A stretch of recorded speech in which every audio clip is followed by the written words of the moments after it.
This episode of On the Road brought to you by King's Camouflage. Any tag, anytime.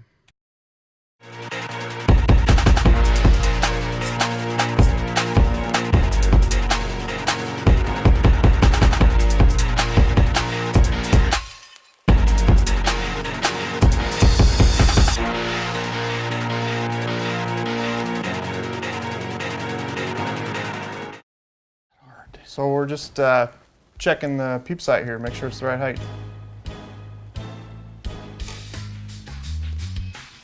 Give me some room here next time you tie that. It'll stretch out to be perfect. If it slips off, it's S&S archery. Ooh. Okay, close my eyes, open my eyes. Gotta come up more. Come on.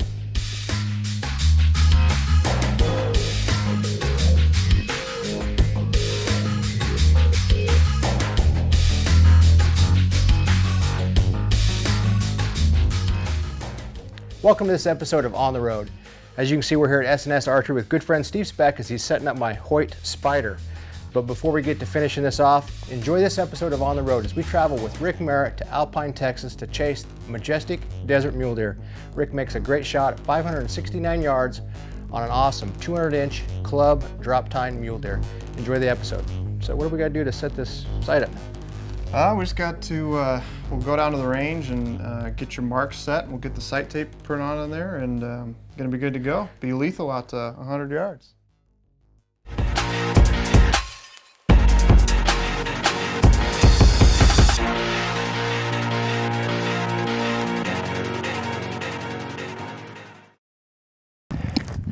Well, we're hiking into the spot. Trying to get in before light. I've seen two bucks in here. One's 200, one's 190.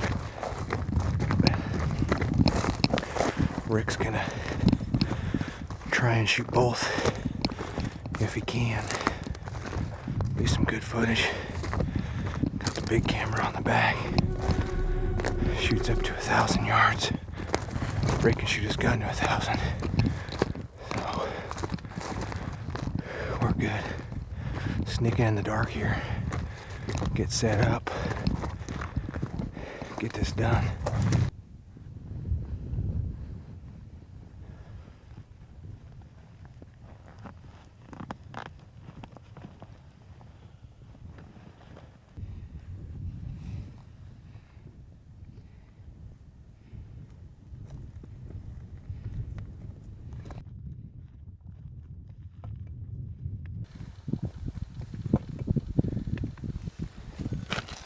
You got a range on him, Rick?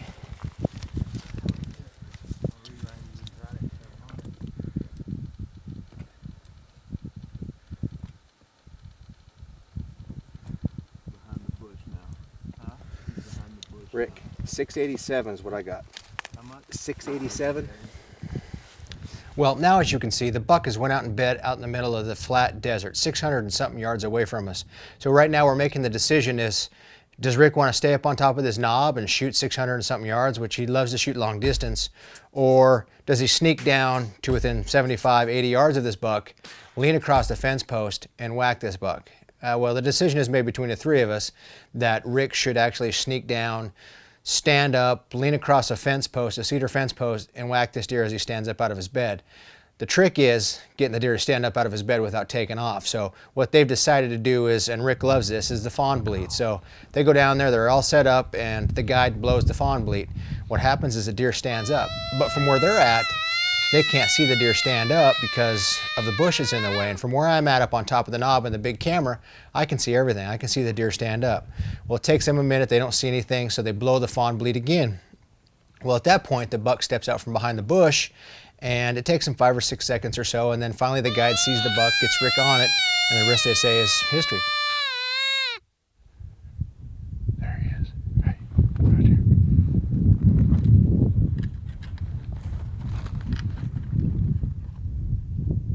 Yeah, that's him.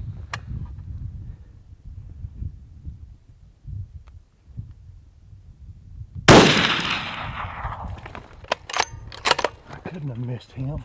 No, no. Ooh, yeah, Rick, you missed that deer at under 100 yards. But if I'm not mistaken, the sight of that scope says Thompson long range shooting. Stop. Stop? Heck, this buck doesn't even slow down until he hits 450 to 500 yards, and then he slows down just enough for Rick to get a second shot.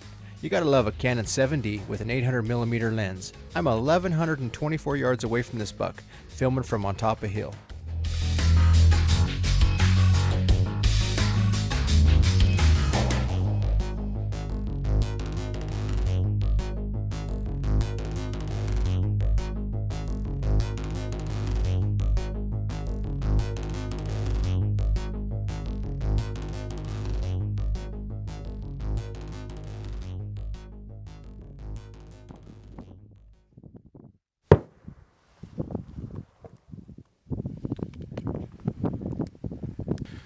Let's see if I can get these guys coming back.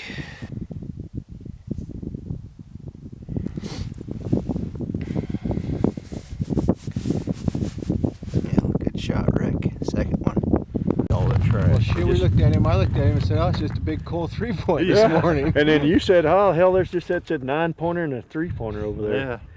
And then we looked at him again in the sun and saw that Steve trash. freaked out. Yeah. That's your buck. That's your buck. That's the same buck. I'm good at freaking out when I know it's going to die.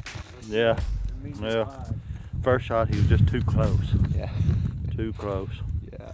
Thompson long range worked again. Yeah. 569 yards. Oh, that is too cool right there. Yeah. That's awesome. That makes him worth it. Too cool. Not a big body as I thought he was going to be. So now Rick shot the deer. We're a mile from the nearest road. And in Texas, they got this strange habit that they like to pose their deer overnight in the coolers and take pictures of them the next day. So what's a good camera guy to do but set down the camera and help him pack out the deer? What did we do? We grabbed a 2x4, hiked the 2x4 all the way into the deer, took a few field photos, strapped the deer to the 2x4, and as you can see, we hiked it out about a mile. Got it back to the cooler, set it up, took pictures the next day. Great time, great hunt with great people down there in West Texas. He's a ripper. Under pressure. There is no pressure now. No more pressure. Everybody can. Thanks for joining us on this episode of On the Road. We hope you enjoyed it as much as we enjoyed putting it together. It's just a short little compact version of a new TV series we're coming out on the Sportsman channel with called Mule Deer Country TV. So check your local listings and see when that'll be airing near you. Also, you're not going to want to miss next week's episode as we review the Hoyt Spider. And it's not all good. I hate to tell you that, so tune in next week as we review the Hoyt Spider 34. Thanks for joining us, and we'll see you on the road.